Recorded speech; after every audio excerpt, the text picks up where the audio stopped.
Hello everyone. Welcome back to this short tutorial from Pathology Made Simple at ilovepathology.com. In this session, let us understand the concepts behind gestational trophoblastic diseases.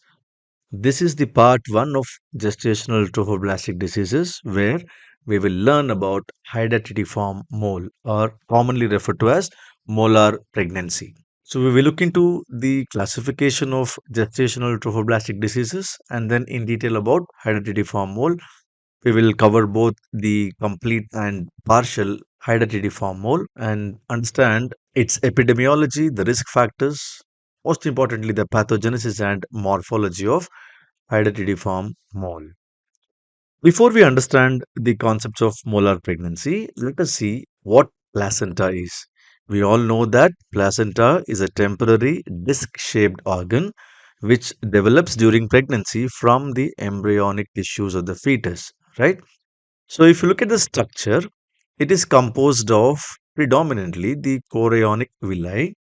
So this is the chorionic villi, which is basically a finger-like projections, and these are the functional units which are responsible for maternal fetal exchange.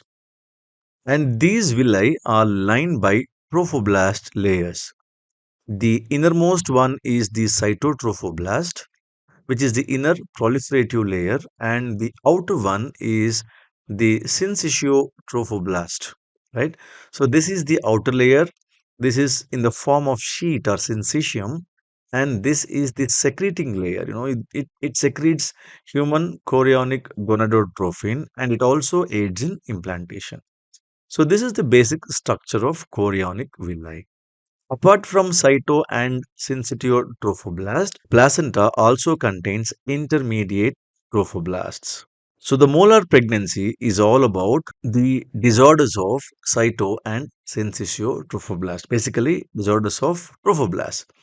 Now, gestational trophoblastic diseases, by definition, these are the spectrum of tumors and tumor-like conditions, which are characterized by proliferation of placental tissue. And this proliferation of placental tissue could be villous or trophoblastic proliferation, right? And they present clinically and histopathologically heterogeneous group of disorders which are mostly associated with history of pregnancy. Now, how do you classify gestational trophoblastic diseases? They are broadly categorized into three types. One is the most common one, the molar pregnancy, which is also referred to as hydatidiform mole. Second category is gestational trophoblastic neoplasms.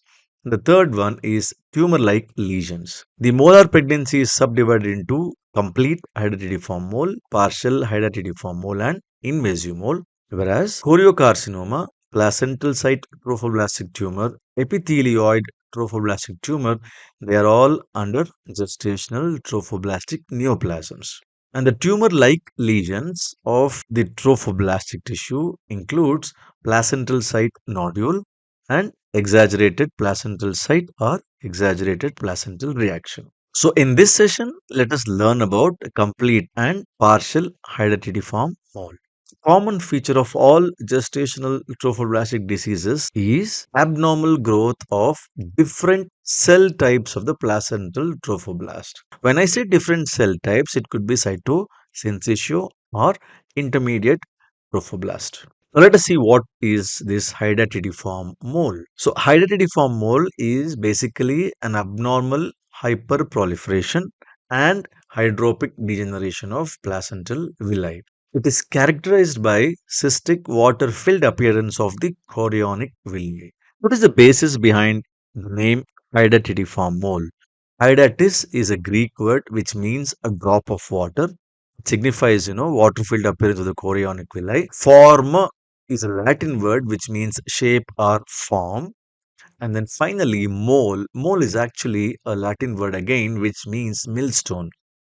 You know that millstones are often heavy in nature, right? So similarly, the uterus containing molar pregnancies were considered to be very heavy and they are often larger than the gestational age. And that is why they are referred to as molar pregnancy. Mole, which could mean either heavy or hard component. So this is the basis of the name hydatidiform mole. Now, coming to the epidemiology, these molar pregnancies often present in two ends of reproductive life, that's in teenagers and in between 40 and 50 years of age, and that's the reason why it's also referred to as bimodal age of presentation. The epidemiology of hydatidiform mole is around 1 out of every 1,000 to 2,000 pregnancies, particularly in the United States, whereas in Southeast Asia it is twice as common. That means 1 out of every 500 to 1,000 pregnancies. These are the various risk factors which include maternal age less than 20 years and older than 35 years. It is also associated with the low dietary intake of carotene, which results in increased risk of development of hydatidiform mole. It's often found that the AB blood group individuals have increased association of development of hydatidiform mole, and of course, history of past hydatidiform mole has increased risk of development of subsequent hydatidiform mole. Now, what is the pathogenesis of hydatidiform mole or molar pregnancies? The most important thing you need to consider is these arise typically from chromosomally abnormal fertilizations. Now, what kind of abnormality you expect in complete and partial mole? See, complete mole results from fertilization of an egg that has lost its female chromosomes. That means it is also referred to as empty egg because of absent or inactivated female chromosomes. And that's the reason why these pregnancies, molar pregnancies, particularly complete hereditary mole, is completely paternally derived. And most often it is diploid, whereas partial mole results from fertilization of an egg with two spermatozoa, which has both maternal and paternal chromosomes, and it is often triploid in nature. 90% of the partial moles are triploid. Now, let us understand the pathogenesis of complete hydatidiform mole. This is the empty egg where the chromosomes, maternal chromosomes, is either absent or inactivated.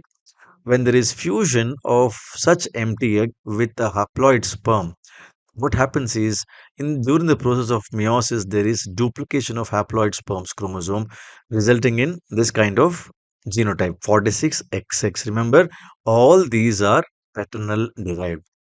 The second possibility is dispermic fertilization, or it's also called as dispermy. Two haploid spermatozoa fuse with an empty egg, resulting in 46XY.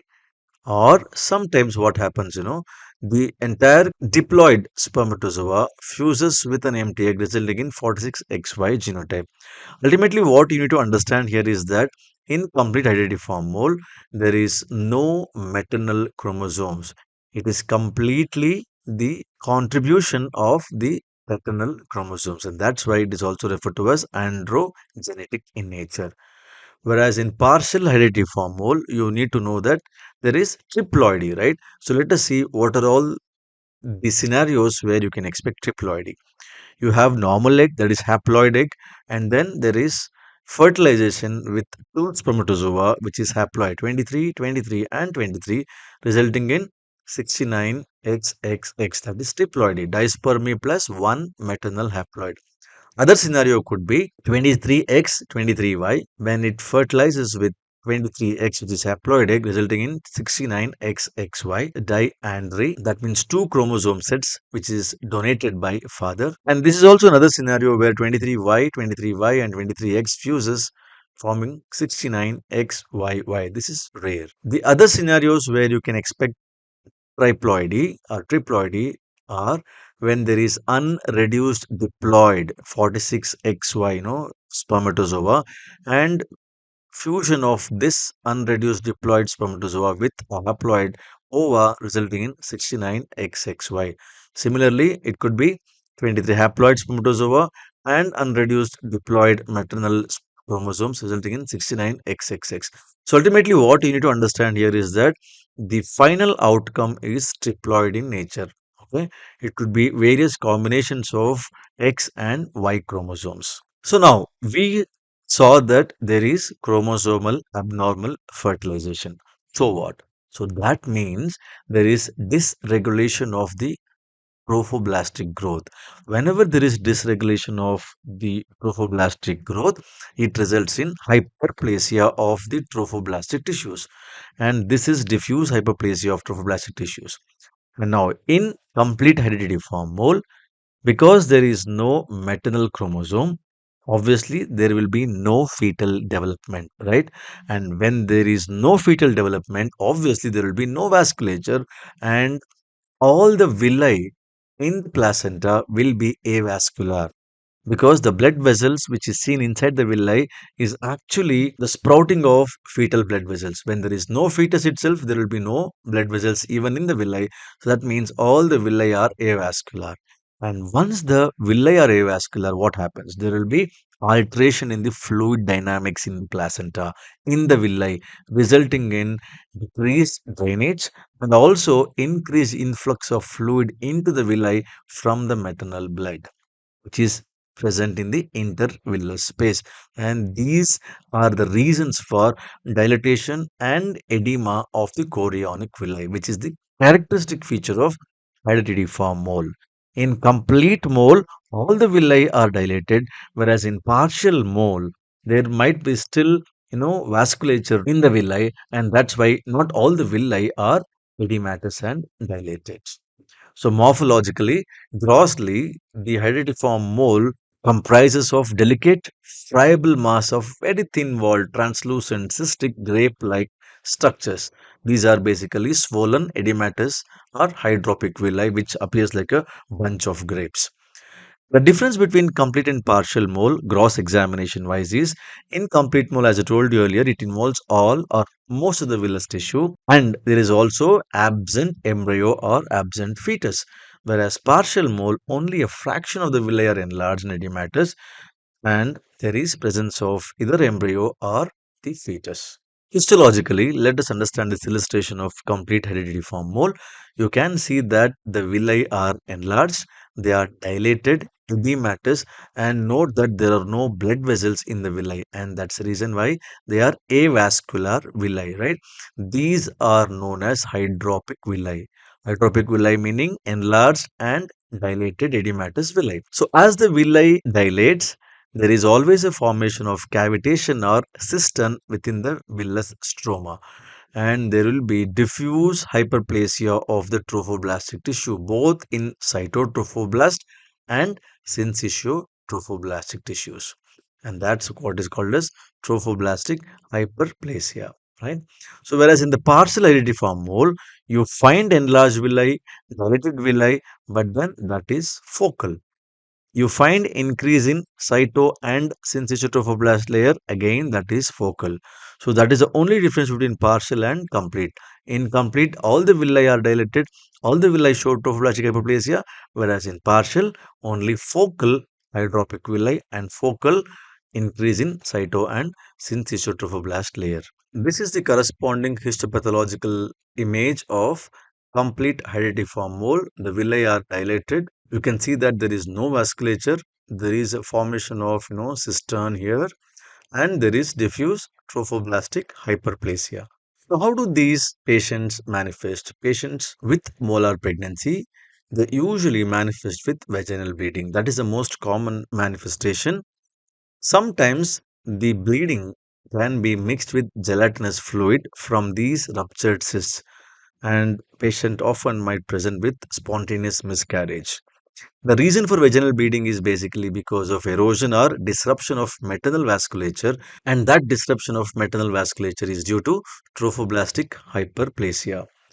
Very rarely they can present with abdominal pain of varying degrees. Most of the cases they present with hyperemesis, increased nausea and vomiting, and that is because of increase in the production of chorionic gonadotropin. And you know that chorionic gonadotropin is normally produced by syncytial trophoblasts, right? In hydatidiform mole, you have diffuse trophoblastic hyperplasia, including increase in syncytial trophoblasts, and that's why there is more and more production of chorionic gonadotropin, and that is the one which causes hyperemesis. And very rarely you can find these patients presenting with passage of grape-like vesicles, and then the diagnosis of molar pregnancy is straightforward. How do you diagnose? Of course, clinical suspicion. Whenever the patients present with exaggerated normal phenomenon in pregnancy, for example, hyperemesis, you suspect clinically and then ask them to get a serum, beta HCG levels done. If it is more than 1 lakh, usually more than 1 lakh international unit per ml, and then the patient will be subjected for ultrasound examination where you find classically snowstorm appearance. And of course, the definitive diagnosis is by histopathology with its characteristic findings. Now, sometimes it so happens that you might not be able to differentiate between complete mole and the partial mole by histopathology. Okay, it's very important to differentiate between complete and partial mole, and the only important marker which can help you in determining whether it is complete or partial is P57. 57 is positive in normal placenta and partial hydatidiform mole, whereas it is negative in complete hydatidiform mole. Of course, you can ask the patient to get cytogenetics done. You find diploidy in complete mole, whereas in partial hydatidiform mole, it is triploidy. Now, how do one treat molar pregnancy? Usually by curettage. Most of the moles or the most of the hydatidiform moles are successfully removed. They're usually monitored for 6 months to 1 year, and that is to ensure that the HCG levels decrease to non-pregnant levels. Okay. But if the patients are more than 35 years or they have completed the family, usually they are advised hysterectomy because that reduces the risk of gestational trophoblastic neoplasm by at least fivefold. What is the prognosis? See, complete mole, they have increased risk of development of subsequent choriocarcinoma. That is around 2.5% chances of risk of development of subsequent choriocarcinoma and 15% risk of persistent or invasive mole. Partial mole also has the risk of persistent molar disease but not associated with choriocarcinoma. This is very important for you to understand. It is the complete mole which has the risk for development of choriocarcinoma and not the partial mole. And that is the reason the clinicians want to know whether they are dealing with complete hydatidiform mole or partial hydatidiform mole. So that completes molar pregnancy. We have covered complete and partial hydatidiform mole. In the next session, I will talk about invasive mole and then the gestational trophoblastic neoplasms, particularly choriocarcinoma. If you have liked the video, hit the like button. Do comment if you have anything to ask or any topics if you want to suggest, please do comment. If you find this video useful, kindly consider subscribing and also don't forget to share with your friends. Bye bye.